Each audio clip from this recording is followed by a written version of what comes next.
Melestarikan seni dan budaya Sarawak ialah misi dan tujuan bangunan yang kami sedang berada di dalam tu dibina. Pusat Kraftangan Sarawak tu sebenarnya mempromosikan kraftangan yang terdapat dalam Sarawak tu yang mencerminkan berbilang kaum dan etnik yang terdapat dalam Sarawak tu. Bercerita tentang kaum etnik dengan kraftangan, kita orang tahu si Mola Hoti pun sebenarnya dikira sebagai sebuah kraftangan.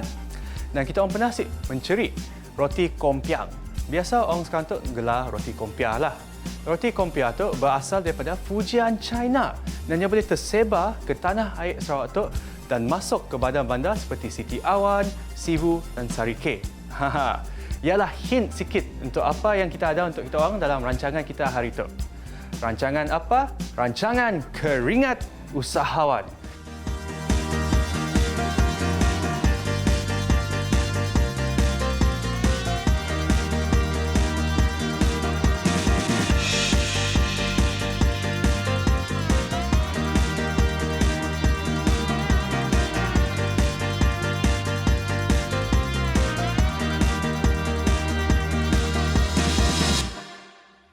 Assalamualaikum dan salam sejahtera para usahawan dan bakal-bakal usahawan.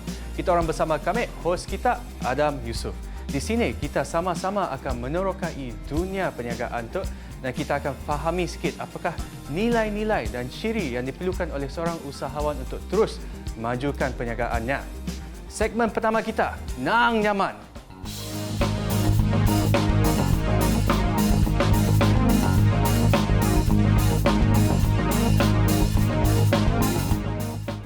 Nama saya Huda Hamka, saya berumur 22 tahun. Currently studying dekat Unimas as a software engineer.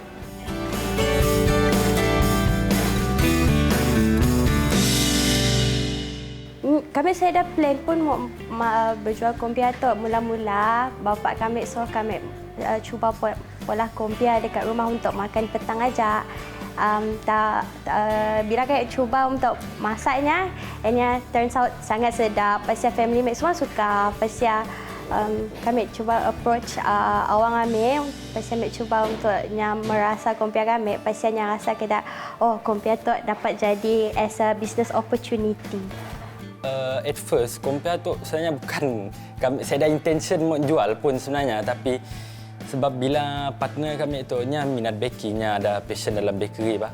So ada sikit masa tu bapaknya nyuruh molah kompia. Jadi bila nyuruh kompia, nyuruh kami ceri. Bila kami ceri ya kompia ya nyaman gila. Jadi kami adanya tu dapat dijual tu bagi kami. Kami ada macamnya random thoughts macamnya kami rasa macam tu dapat dijual tu nah. So kami orang macam okeylah bolehlah jual family members dulu. Kayak Bu dalam 2019 saya pun kami orang baru try jual tepi jalan. Kira tak kawet dah pola lebih kurang 2,000 ban sehari.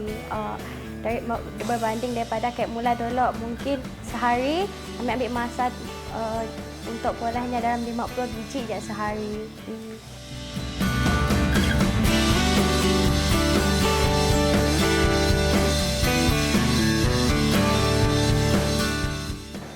Kami mau to kitchen side, jadi masalah yang kami hadapi adalah daripada kitchen side lah. Kami macam untuk kami sudah experience, kami sudah qualification pun as a baker.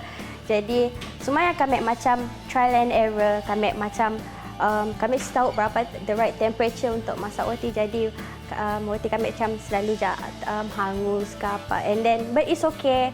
Kami cuba try untuk cari the right way untuk pola roti lah.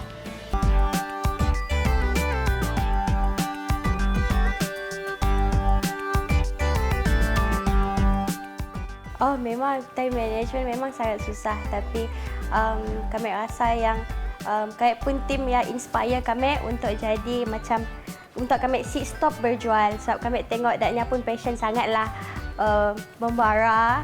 Jadi kami macam sayang juga mun kami mau tutup kayak pun bisnes just because kami si dapat cope dengan study. So kami try usaha sebaik mungkin untuk balance kayak pun study dengan bisnes. Kami plan untuk si akan menggunakan lagi rumah tu and mengembang dengan kami plan untuk cari tempat yang lebih sesuai lah and lebih besar untuk kami memperbanyakkan lagi production seharian kami. Kami itu seorang yang kuat gila dengan orang Sarawak. Jadi kami asa roti Kompea tu roti orang Sarawak. Jadi kami asa one day kelak kami perlu angkat nama roti Kompea tu. Right now nya masih dekat Kuching, tapi one day nya akan take over Sarawak. Nya one day nya akan take over Sibu. InsyaAllah nya akan take over Sibu. Nya akan take over Borneo, nya akan take over Sabah, and then Peninsula Semenanjung, and then mun dimurahkan rezeki kami orang akan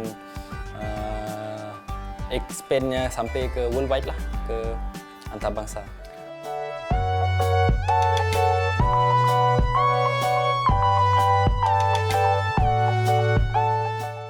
Kayak pun nasihat kepada youth adalah untuk sentiasa follow your dreams. Macam kami macam rezeki kami dekat software engineer, tapi kami tahu kami pun bakat semula jadi adalah memasak dan baking, and kami follow my heart and buka this company, and alhamdulillah yang membawa kebaikan kepada kami pun, and kami harap apa yang kita opolah dengan penuh passion and semangat. Kami rasa I would say enroll yourself more dalam dunia bisnes. Tak perlu ikut orang. Contoh ada orang berjual online ke, macam Sidak Neto, ada orang berjual baju bundle online nak follow. Ataupun kita ada macam bulan puasa macam kami ikut mak parents kami berjual baju raya. Walaupun yang baju bombar tapi kami ikut turut menjual juga. Macam lah kita perlu nurture kita pun business skill, menjual pun skill lah. Ya, would be my greatest advice lah to orang muda lah. Just menjual, jangan takut menjual macam ni.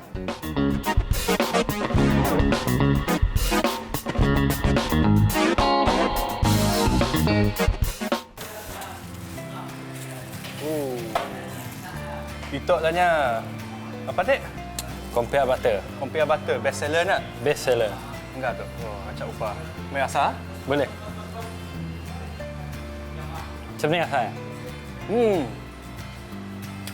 Nang nyaman.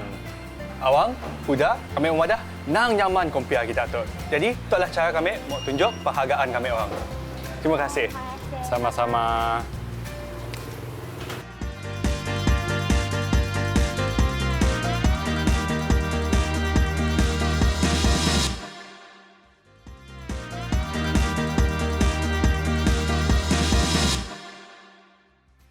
Tangga kita, hebat si Sidak Dua. Walaupun Sidak masih lagi belajar, tapi dapat juga yang menampung bisnesnya ya. Dan cara Sidak Dua menjawab jawapan Sidak ya, kita boleh tangga. Dua ada integriti dan ada passion.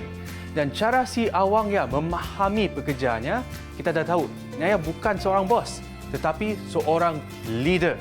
Seterusnya, kami akan membawa kita orang ke segmen kedua kita, Round Low. Ke sini, ke tempat yang kita orang semua boleh beriadah bersama keluarga kita dan ada macam-macam aktiviti.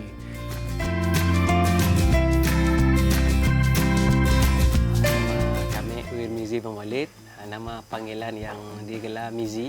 Kami merupakan pengurus pemasaran dan juga ketua operasi di Sumiran Eco Camp ini.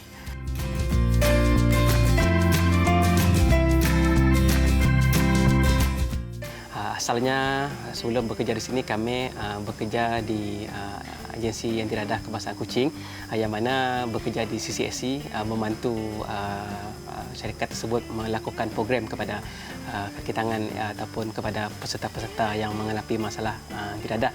Kami pergi situ ingin melakukan program sebenarnya. Tapi bila datang di sini bertemu dengan pengurus camp, terus ditawarkan bekerja sebagai konselor di sini. Mizi ini sebenarnya pada kali pertama saya jumpa dia tu sebenarnya peserta aja, peserta kepada satu program latihan yang kami lakukan. Dan saya melihat bahawa anak muda ni mempunyai ijazah yang saya kendaki. Ya. Di mana kami di bahagian latihan memerlukan seorang kaunselor. Dan saya ambil peluang kepada beliau, saya tanyakan kepada beliau, selama mana dia menguruskan anak-anak remaja yang bermasalah, apakah keinginan dia untuk melihat anak-anak ni di hadapan nanti. Jadi dia memberi jawapan kepada saya, sudah tentu ingin melihat bahawa anak ini menjadi seorang warga negara yang berguna. So saya melihat bahawa itu match kepada tujuan perniagaan saya untuk menjadikan entiti Sumiran ini adalah amat berguna kepada masyarakat. Jadi saya tak fikir panjang lah, ya. Dan saya terus tawarkan dia satu pos, iaitu sebagai kaunselor di Sumiran Eco Camp.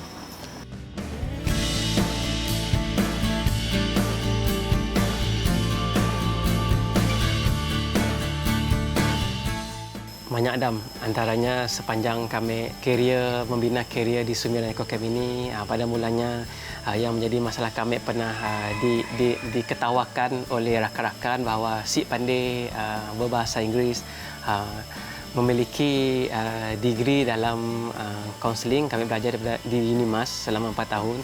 Bila bergelar sebagai mahasiswa, expectation orang tu pada mesti pandai terus, terutamanya berbahasa Inggeris dan sebagainya. Ya, bila kami ditetak oleh rakan-rakan bahawa anak ni kelakar Inggeris pun pandai, ya jadi macam pencetus semangat lah. Aku mesti boleh belajar. Okay. Kami berasal daripada keluarga yang susah, bukan orang senang. Berasal daripada kampung Sindang Baru lah. Okay. Keluarga yang susah.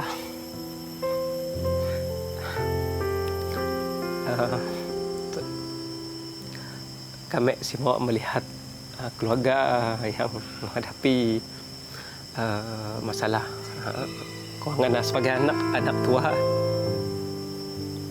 Kami mau nangga adik-beradik senang, mau apa dalam keadaan senang. Yes, sometimes kami rasa sebagai anak sulung tu mesti memberi duit kepada keluarga. Yes, kepada mak bapak kami minta maaf sebab mungkin menyusahkanlah. Sebenarnya kami memerlukan usahalah. Kami turun kerja hari untuk niat kami memang untuk memudahkan keluarga, untuk memastikan adik-adik mendapat peluang yang cerah.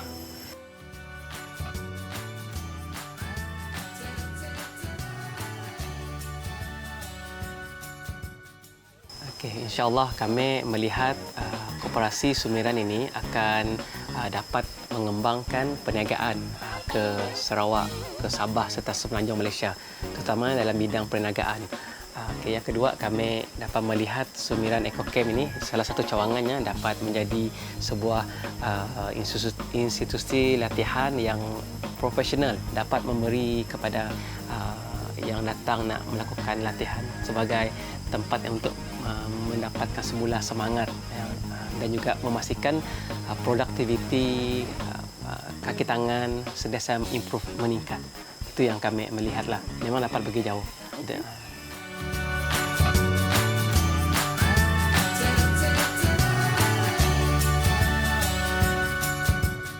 Sebenarnya di luar tu jangan kita rasa sigit je peluang yang ada sebagai lepasan mahasiswa. Jangan macam kami jangan anggap bila dah belajar tu ia je boleh dievaluasi.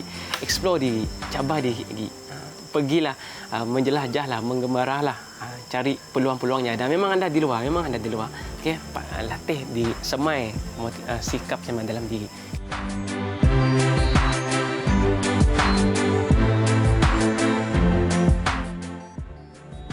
Mizi, Toklah tanda penghargaan dan terima kasih daripada tim Keringat Usahawan. Okey, terima kasih juga sama-sama. Sepa. Cun Citra Umar Network Senang Berat.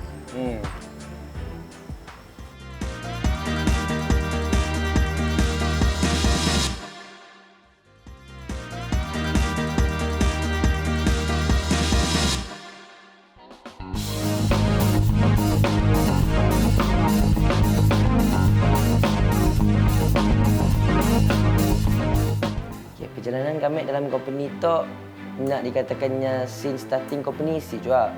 Sebabnya company tu start since 2014. Dari 2014-nya mak kami yang manage. So boleh dikatakan kami masuk dalam industri tu since 2015 or 16 cuma. Okey, di awal penglibatan dalam bidang perniagaan, kami mula-mula start dengan produk-produk bakery. Contohnya bola biskut, kek, macam-macam lah yang berkaitan dengan bakery lah. Contohnya mula pie dan ada juga yang kami mengolah sos pasta. Sos pasta daripada ikan tahai. Memang benda yang unik tapi sambutan si ada daripada komuniti lah. So sebab ialah bermula dengan produk-produk bakery hanya jual online saja time ya. Si ada premis, cuma start daripada rumah, start dengan bengkel kecil, start daripada sia, mula berkembang. Lepas sia pada satu tahap bila ada satu expo lah, showcase usahawan Johor. Saya di sinilah bermulanya kami cuba jual mi kolok kering lah. Tapi masa yang mi aja dijual, mi juga.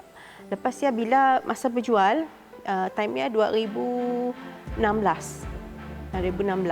Okay, balik daripada sia because feedback daripada customer nya minta kenapa tak buat mi yang dah ada perencah. Buatlah yang siap-siap dengan perencah. Ya, opinion setidaknya, pendapat setidaknya. Dalam kami berjual 4 hari hampir 90% yang minta kami molah mi kolok berserta dengan perencah. Balik daripada sia, kami terus pola. Kami adapt terus, pola terus, R&D sendiri, minta guide dengan Mardi. Di sialah bermulanya lah start kami bermula dengan mi kolok. Sebenarnya semasa Puan Zuma memohon bantuan daripada pihak kami dapati beliau mempunyai banyak produk-produk berpotensi lah yang beliau hasilkan dan salah satunya adalah mi kolok Sarawak. Produk ini kita pilih sebab kita tengok dia ada pasaran. Lagipun setahu saya lah dalam Sarawak yang di bawah Jabatan Pertanian, beliau adalah satu-satunya pengusaha mi kolok Muslim. Sebab kebanyakan ada di Kuching adalah yang non-Muslim lah.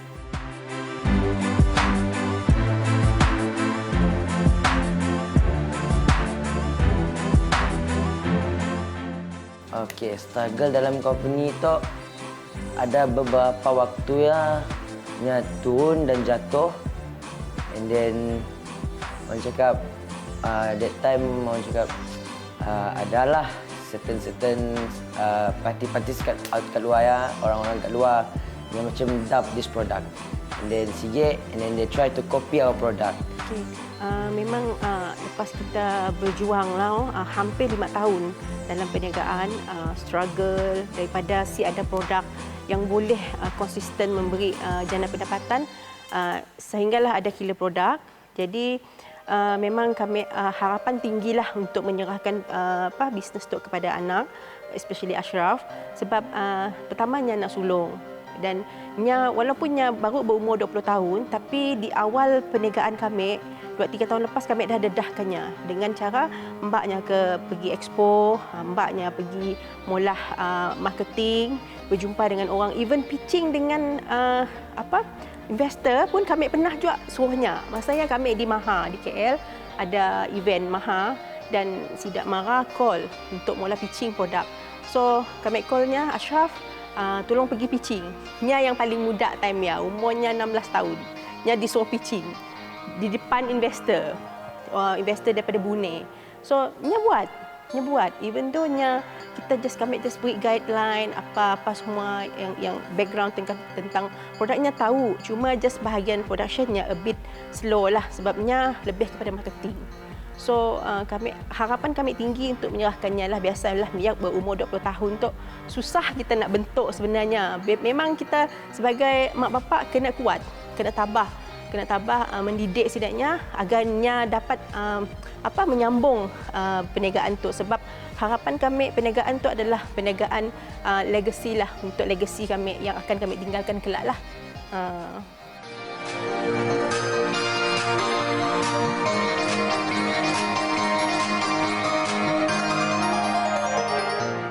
Okay, vision kami untuk company tu kami mau within the first 5 years, kami mau orang kenal well known about this product, and then kami mau orang tahu apa itu mi kolok instant daripada Zu Emma pun company. Okey, memang kita adalah generasi dua generasi berbeza, di mana Ashraf tu adalah generasi muda.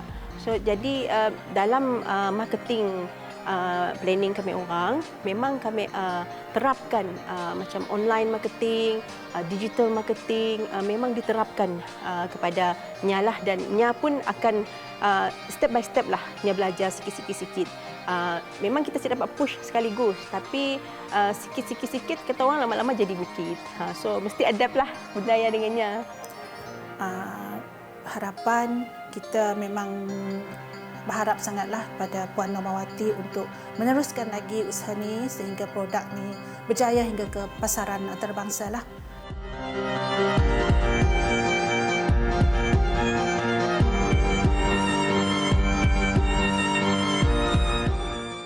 Okey, Michael Jordan Nya telah membuat 964 ataupun 900 lebih shot untuk Nya masukkan bola dalam net. Tapi dalam 900 ya, ke 900 yang masuk dalamnya. Kebanyakan yang masuk adalah 300 lebih je. 600 lebih ya adalah failure. So nasihat kami sikit lah. No matter how you fall ataupun no matter how kita orang gugur, jatuh, bangunlah. Sebab kita orang akan pernah tahu, bila kita orang gagal ya, ia adalah satu kunci untuk kejayaan di masa hadapan. Gagallah 1000 kali. Pada kali yang 1100 ya, insyaAllah kita orang akan berjaya and succeed for the next level.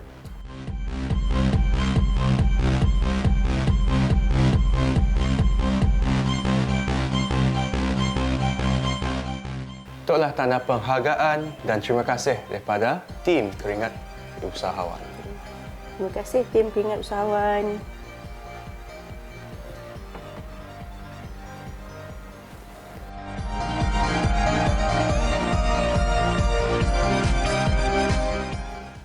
Bersemangat sikit kita orang dengar cerita Sedat Dua ya. Satu pasangan ibu dan anak boleh bekerja sama sampai ke tahap membuka kilang. Dan Ashraf Street memandangkan kami, walaupun yang muda, Nya dah puas enjoy. Sebab sekarang tu Nya akan lebih tumpu terhadap perniagaannya. Nya dah ada idea macam ni Nya mau mengembangkan lagi perniagaannya ya. Ialah kita orang gelar sebagai usahawan muda yang berpandang jauh. Dan sebelum kita orang berpisah, kami ada lagi satu tips untuk kita orang. Si kisah sama ada kita menjual produk ataupun menyediakan servis, jangan ketinggalan zaman. Maksud kami, jangan abaikanlah apa yang ada di luar sia. Kita sekarang berada di puncak komunikasi, jadi gunakanlah ya. Sekarang tu semua orang dah ada smartphone dan internet awam pun dah disediakan. Jadi gunalah media sosial, gunalah platform yang sedia ada dan gunalah website. Jangan abaikannya.